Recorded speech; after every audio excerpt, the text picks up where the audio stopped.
Hey folks, it's Eric, and I'm sitting here and I saw a great Facebook post about masculinity that I had to comment on.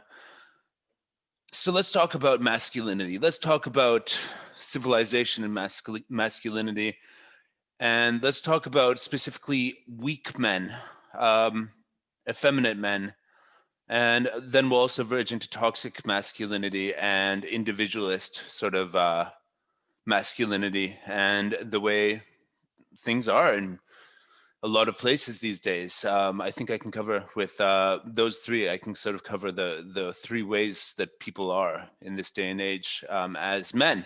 So this is coming from Misha once again, another thought-provoking post from her on her Facebook wall. So basically, at risk of getting caught in the politics of those fluffy unicorn gender spectrum conversations, yeah, we're not going there. I'm sorry. I'm going to talk about men and women and various individual in between things. But yeah, I'm just going to say it. Feel free to challenge me. What's going on with our men? So this is a woman in Canada saying what's going on with men.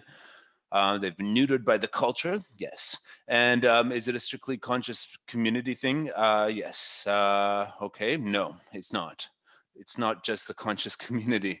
Where are the warriors, the kings, the magicians, and the lovers of the new world we are calling in? Well, I'd imagine they're in very strange places because, well, it's hard to be that sort of character in a lot of ways these days. So, yeah, basically, little boys. She's talking about little boys afraid to express themselves fully, overly appeasing the needs of others, chronically apologizing for existing, little boys unconsciously projecting their childhood melodramas onto the world. Blah blah blah blah blah blah.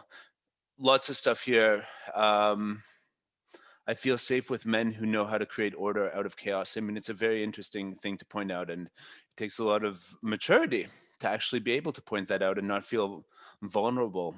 Actually having strength in that fact that you like men who provide that aspect of masculinity. I am a woman. It's not my job to reparent any of you. Yeah, but you have to understand that there's always going to be a little bit of that in your relationship with men because we are functioning in a civilization, and part of the way that we all became functional members of this civilization is by being parented by our mothers who told us what to be, what to do, how to be, and what the culture was expecting of us. And yeah, it's unavoidable, but we need you to stand up and embody the sacred roles that you are here to play in creating the progress we want to see through these challenging times. Yeah, it's true. But where to start with a lot of this? Where to start? It's a tough question. And only very few men will be able to activate those parts of themselves, is my guess. But lots will be interested in the concepts around it. So we need you to spearhead this evolutionary mission. Yeah. So this is basically a woman saying that she's, and she sent me some messages as well, talking about the masculine aspects within her as well that do tend to come out here and there, which is interesting to note. And that's, all of us in civilization have this masculine and this feminine aspect of ourselves. And, especially people, like when I'm a musician, I'm a musician, and when I'm writing songs and stuff, I feel this feminine part of me, and that's the one that writes and creates the songs and stuff like that. So we all have those both within us, but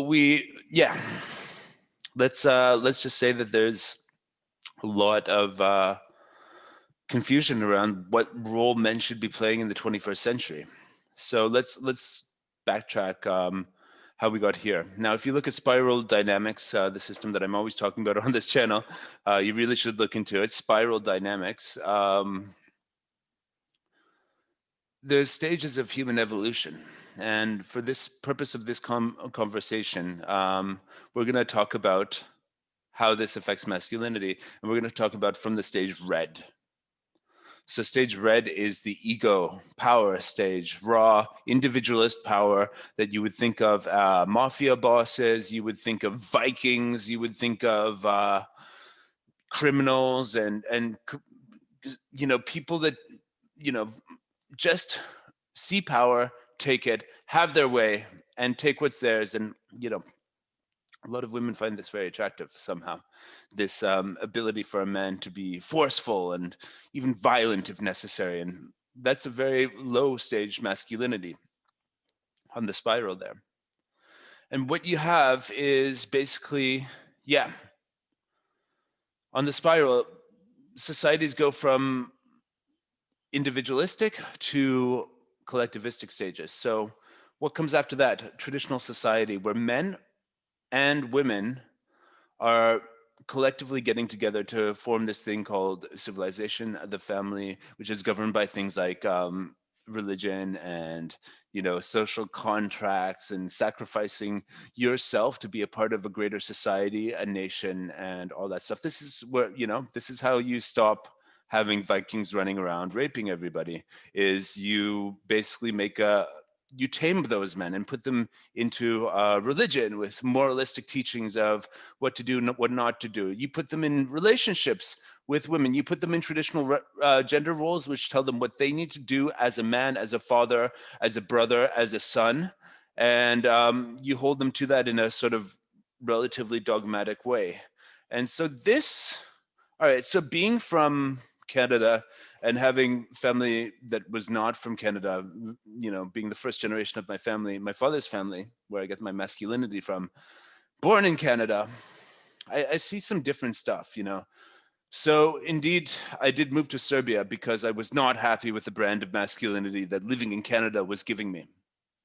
I was really not happy about it. It was not for me at all. And I was raised with this, I would say, a lot more strong and healthy masculinity that came from my father and our roots in Central Europe, specifically German, Austrian, whatever you want to call it, culture from, the Vienna, Bratislava area. That's who we are. And we are this, tribe of Germanic people that essentially are one of the most powerful tribes of people in the world. And I get the masculinity from that. And, Mut, my name, means courage in the German language. And we're pretty, strong, masculine people.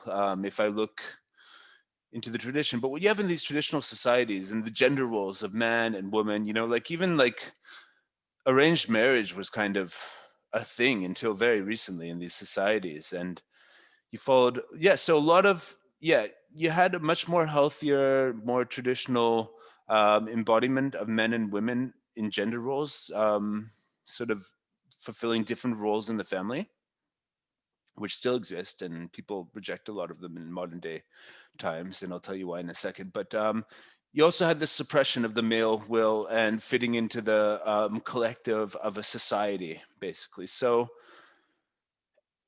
and the regression into the power sort of more Viking sort of stuff that goes below. So, on the surface, the families are very good, moral, religious, and all this stuff. And then underneath, you have really nasty stuff happening, like in these traditional societies, violence against women is a lot more of a thing. That domestic violence, and unfortunately, I can confirm that it seems to be more of a thing in Serbia than it was in Canada, and that's very sad, and that's toxic masculinity. It's absolutely, but the man is in the traditional society. The man is suppressing so much of his masculinity, even though he's still allowed to be a man in the gender role of man that the traditional society or religion gives him. Usually having more power than women, which is what a lot of feminists really resent, and they have a point. Definitely have a point about that. But still they're being suppressed to fit in this sort of hierarchy of other men. That's a large hierarchy. Think of the Catholic Church as a huge example, huge hierarchy that goes around the world and puts men in there. And so there's some frustration there. And so then we go to the next stage after that, which is orange on spiral dynamics, which is the capitalistic society, which is what we in North America have been raised with, orange with a touch of green, basically. And what this does is it basically goes a long way in destroying the traditional family structure in the name of individualism. in the name of everybody has their own rights and you need to respect everybody. It's all about succeeding in the society. It's not so much about truth as it is so much about everybody having their own right to be their own person and stuff like that. And you know, this is where you see the start of feminism, where, you know, women are in the society having all the rights of men, getting all the same jobs as men, competing with men in men's games, you know, some very aggressive masculine sort of things can be also, you know, there are lots of women in that game too, and they're suppressing their femininity. And in the name of individualism, you no longer have this very sort of fluid connection between men and women that came with a traditional society with gender roles that were, you know, like I encountered in Serbia. So basically, yeah, where do we go from there? So so the Orange individualist society is very superficial. It's very rooted around money. It's very rooted around success and giving people freedom and sort of like this sort of freedom to collect lots of nice toys and stuff, and everybody does their own thing. And so men and women are following their sexual desires, having whatever number of sexual partners that they want, without the traditional society's moralization of that playing the same role that it definitely does in traditional societies, where, you know, women are slut shamed and they're taught not to be so easily accessible to men, and they're taught not to, you know, to sort of put their sexuality a little bit down. So in this next stage, you get this very overt, almost masculine expression of women's sexuality, where they're allowed to go out and, you know, sleep with as many people as they want, which is, you know, yeah, I support it completely as a stage. Now, what happens after that? So where are we now? What's the thing here that Misha is complaining about? What is it? It's basically the next stage after that, which is green, which is the more conscious stage of where everybody starts to feel more sensitive and once again embrace a collectivist sort of feeling, where you start to realize that if you're a man in the individualist society of capitalism in North America or something, you know, in the modern times, and you go and sleep with hundreds of women. I know guys who have done this. My number's in the double digits. I know guys who have triple digit numbers. They don't actually have more happiness than me because they've had triple digit women that they've slept with. So you get past that and you get more into this connection, but you start to unravel a lot of the damage as you're getting more sensitive, more back in touch with the feminine. You get to see that women are very much damaged from this these previous 2 or 3 stages that I mentioned. The one where they were, you know, given all the rights as men, like literally as men, like I don't know, men don't see any difference between themselves and them, and don't really respect their femininity, just treat them like another man in an individual society. And then the previous one where they were very much women, but they were women in this sort of oppressive, dogmatic civilization tradition. And, you know, they were essentially treated like pieces of property in the patriarchy, which is what you hear a lot of. And it's a very good point. It is. And the previous one after that, you know, women, like the power stage before that, the red spiral dynamic stage, that women were basically just like, you know, whoever could grab them had their way with them. And the capital was based on this power dynamic of like sweeping a woman, you know, going and picking up a woman, like literally like picking up and dragging her back to your cave, sort of caveman sort of stuff. So you get to green, you get to this stage where it's like, we've got to start looking at all of this. We've got to start getting back in touch with the feminine, and we want it to be more fair because we've gotten past the capitalist stage of society. So we all have stuff. We all have opportunity, freedoms, and all this stuff. Well, maybe not so much this year, but anyways, you get past this, and then you start unraveling that the stage of capitalism has really damaged people because it made everything really superficial. Everything was about marketing. Marketing was brainwashing us as we were growing up, with cable television and all this, and then now the internet, all this stuff. That has done a number on women, and they didn't get happy from having a bunch of sex with strangers as the individual stage sort of did. And they might have been in relationships and marriages where they were treated as equals, but everyone was so individualist that basically nobody really understood the dynamics of men and women, right? So nobody really understood that there is a difference between them, and they are very special and unique things that feed off of each other. Whereas if you're just thinking everybody's the same and individualist, then you kind of miss all of that good stuff that people in the blue stage did. But the blue stage had this toxic masculinity of men having all the power, running the patriarchy, and women having to subtly rebel while still fitting in this system in the name of the religion, in the name of the society, the tradition, whatever it was.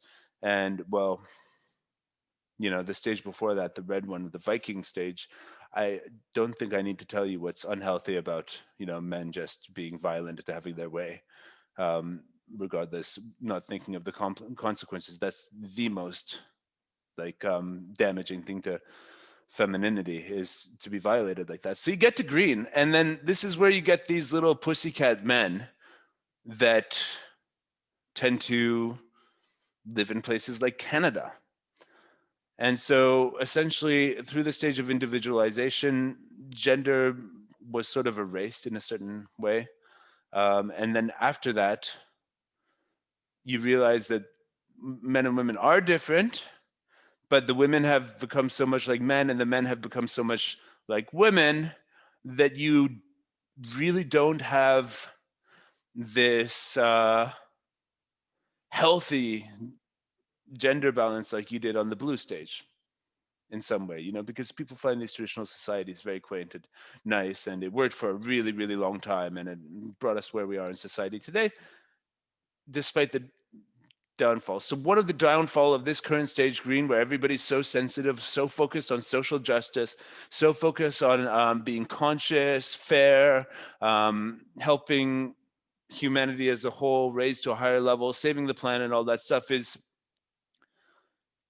through all of that, you've sort of lost masculinity as something that steps up and gets shit done, as something that steps up and stands for something that gives principles and all this sort of stuff, which you had in the blue stage. But that in the traditional society, in all of our grandparents probably lived in this type of society if we're from Europe or North America. That's how it was.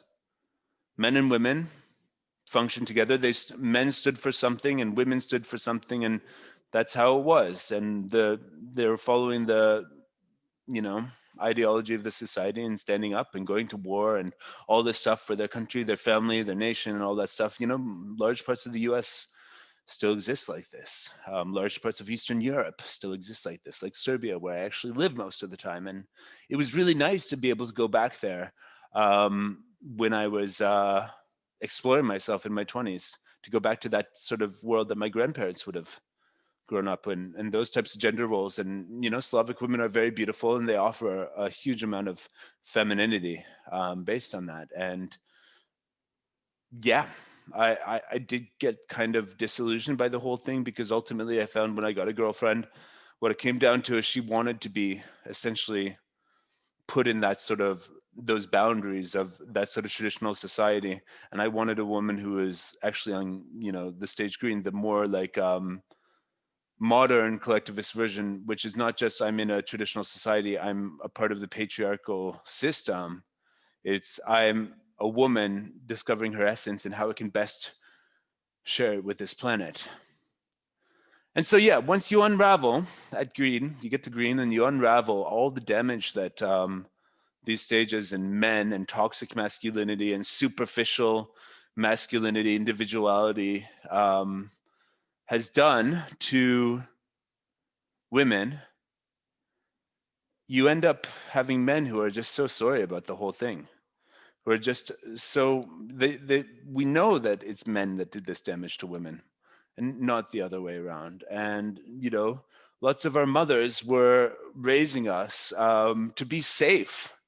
They've had this damage done by men who were violent to them, either emotionally or physically, by men who wanted to control their actions, were fueled by rage and jealousy and all this sort of stuff. And so a lot of us were raised as a reaction to that to be nice, polite little boys who told whatever truth the mother felt was convenient for us to tell, and constantly apologize for actually being men, and sort of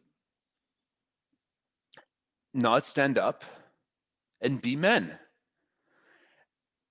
And so very few of us, as we became men, as we grew up, actually went through the work to undo some of this, to learn what it is about, to be also, divorce rates going high. I mean, that lots of us, I wasn't, but lots of us were raised by single mothers, and there was no decent male role model. And then even when you did have a decent male role model, was he actually an alpha male who lived life according to his own principles, values, and rules, building and creating systems and standing up for truths that they had? Or was he just, was your father just like a tool in the corporate system who had to say nice things to the people around him and tell them what they wanted to hear, a yes man mentality, so that they could get a paycheck so that you, the child, could have food? So I'd say that 90% or even 95% of men growing up in North America either had no decent male role models or had male role models that were reasonable, decent, but were compromised by, having to essentially tell lies to fit into the system, and fit in a system that didn't distinguish between them and what they had to offer, and women and what they had to offer. Whereas all traditional societies do make that distinction. In North America, we didn't really have that distinction in the same way.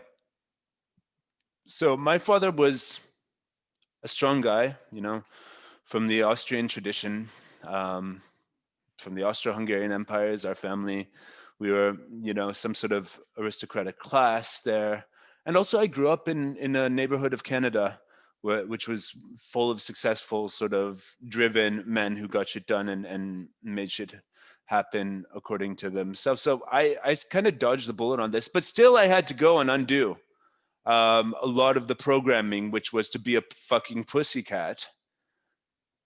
And I didn't really successfully do that in a big way until I moved to Serbia and saw how real masculinity worked in an old world culture, and how real the men were there. And I had to become more like that, because otherwise it was very hard to get much going on with the women there if you didn't actually stand up and be a man, because they were naturally attracted to strong men because they were surrounded by them in their society in Serbia, which is a country that had a lot of war over history. And so these masculine values and masculine truths were really ingrained in the society there. So, and it resonated with this Austro-Hungarian background of mine, and the family from Slovakia, which used to be part of the Austro-Hungarian Empire, and all this stuff. And yeah, but it's not enough to just be a man like the men were in the old days, because I feel that a lot of them were not great at connecting with women. And so here we are, 21st century, post modern society. We need to actually find a new way to be men. So I went to a Tantra retreat last weekend, and I got a really good dose of this, actually. And Tantra is something that comes from, India and that part of the world. It's people associate with sex, but it's not, it's more about life than life comes from sex, right?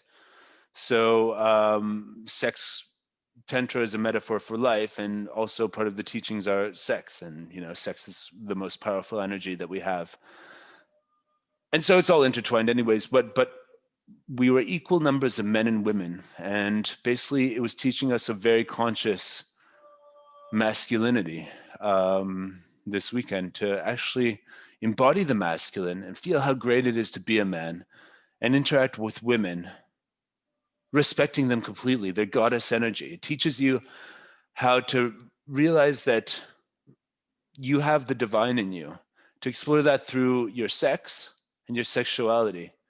And I don't really think that this YouTube video is like a very good place for me to unwrap these teachings, but it was incredibly powerful to be in a place where we were guided by a teacher who set up the environment where we could trust each other to express our gender roles and trust each other to heal some of those parts and realize who we want to be as a man or a woman. And I won't say that much more, but it was very interesting. And so my personal trainer in Thailand, Sky, who lives on the island of Koh Phangan, also noted that in the conscious community there, a lot of people are sort of neutered, emasculine men, and that he's not, and that I'm not, and you know, and the fact that we're not doesn't mean that we're not conscious, that we're not, you know, just as switched on and sensitive. It's just, I think you need to get past that stage where you forgive yourself for being a man.